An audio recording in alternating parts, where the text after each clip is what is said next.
Hi, this is Margaret Maloney, and welcome to the Death Dhamma podcast.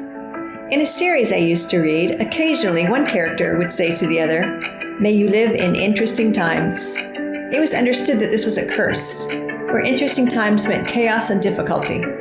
Well, we do live in interesting times. I mean, don't we always?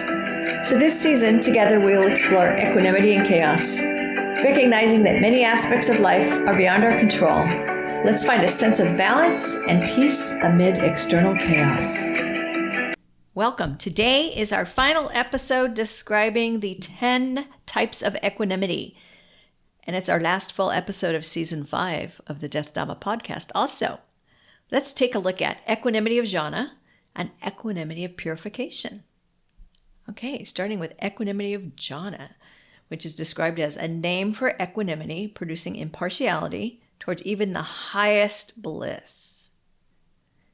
While equanimity develops in the third jhana, equanimity is the predominant characteristic apparent in the fourth jhana, with the abandoning of pleasure and pain, and with the previous disappearance of joy and grief.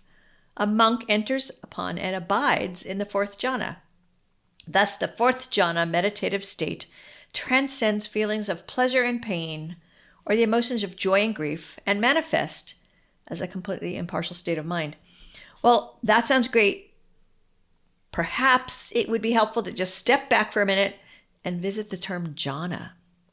The jhanas are naturally occurring states of mind, but learning how to enter them at will and how to stay in those states of mind take practice.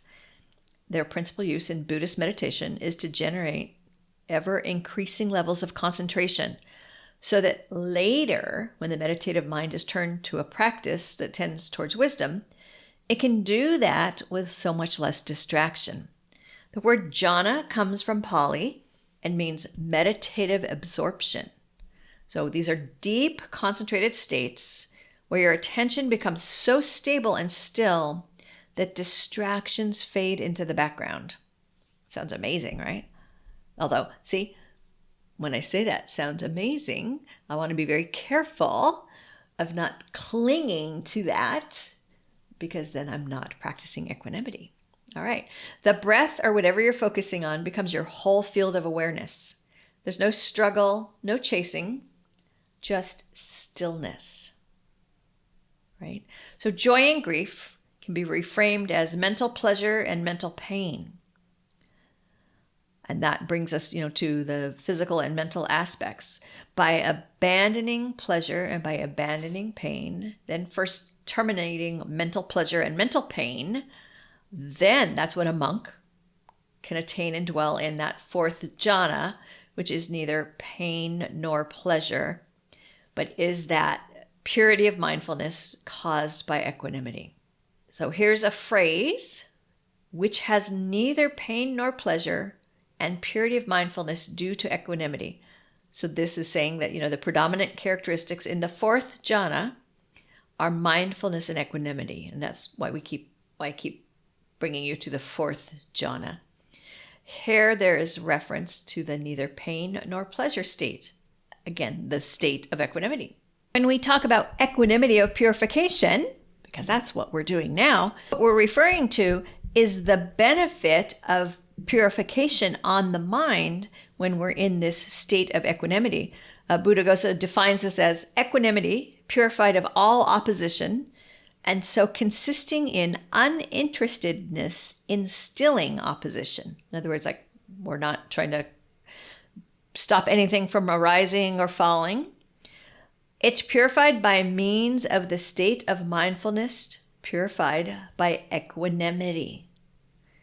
The outcome of a mind purified by equanimity is said to be, thus purified, bright, unblemished, rid of imperfection, malleable, wieldy, steady, and attained to imperturbability. I think that's the key there, because I feel like some of these sentences up into this feel repetitive. As I'm saying them to you, I feel like, Margaret, you're telling them the same thing over and over again, right? But basically, when we have equanimity, then it is a purifying factor for our mind state. And then that means that we are we have the ability to have that neutrality, that impartiality that we've been talking about. Now, how powerful is this? Well, let's consider the section of the sutta where the Buddha has achieved this state. And because he's in this state, he is able to reach the three knowledges. And these three knowledges are what helped him when he was sitting under the tree to reach enlightenment, and ultimately then to bring us these teachings from a place of his own compassion. But, so from this state, this mind state of mindfulness and equanimity, the Buddha came to know what we refer to as the three knowledges. The knowledge of the recollection of past lives, the passing away and reappearance of beings, and the destruction of the taints. So from these three knowledges, he became fully enlightened. So it appears from the suttas, from the literature in the Pali Canon, that mindfulness and equanimity are fundamental factors to our ability to reach enlightenment. And this explains why these faculties are specifically defined as enlightenment factors, right? And we did talk about equanimity as an enlightenment factor. And so when we've got mindfulness and equanimity, then we can do what the canon sometimes refers to as yoking the mind, disciplining, right? Reining it in, allowing equanimity to be present without distraction, right? And so we return to the importance of mindfulness, which has been with us, I want to say like every step of the way, maybe not overtly in every episode of the podcast, but in so many ways and so many episodes. And so please keep your mindfulness practice going, especially when it is difficult. And in reviewing these 10 types of equanimity and these teachings of Buddhaghosa over these last few episodes, it really illuminates the fact that there are these teachings and we want to read and understand them, but we really need the practice. This combination, these 10 types of equanimity really require us to spend time in our practice, in our meditation, and in the way in which we are active in the world. All of these things coming together. And so thank you again so much, and wishing you equanimity. And on a day where maybe you're not achieving equanimity, wishing you the mindfulness and the awareness to just see it and to just reset and try over again, because this is why it's called practice. You've been listening to the Death Dhamma podcast with your host, Margaret Maloney. Thank you so much for being here. Come find me on margaretmaloney.com, margaretmeloni.com.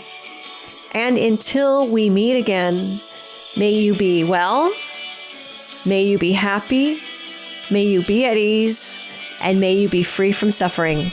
Bye for now.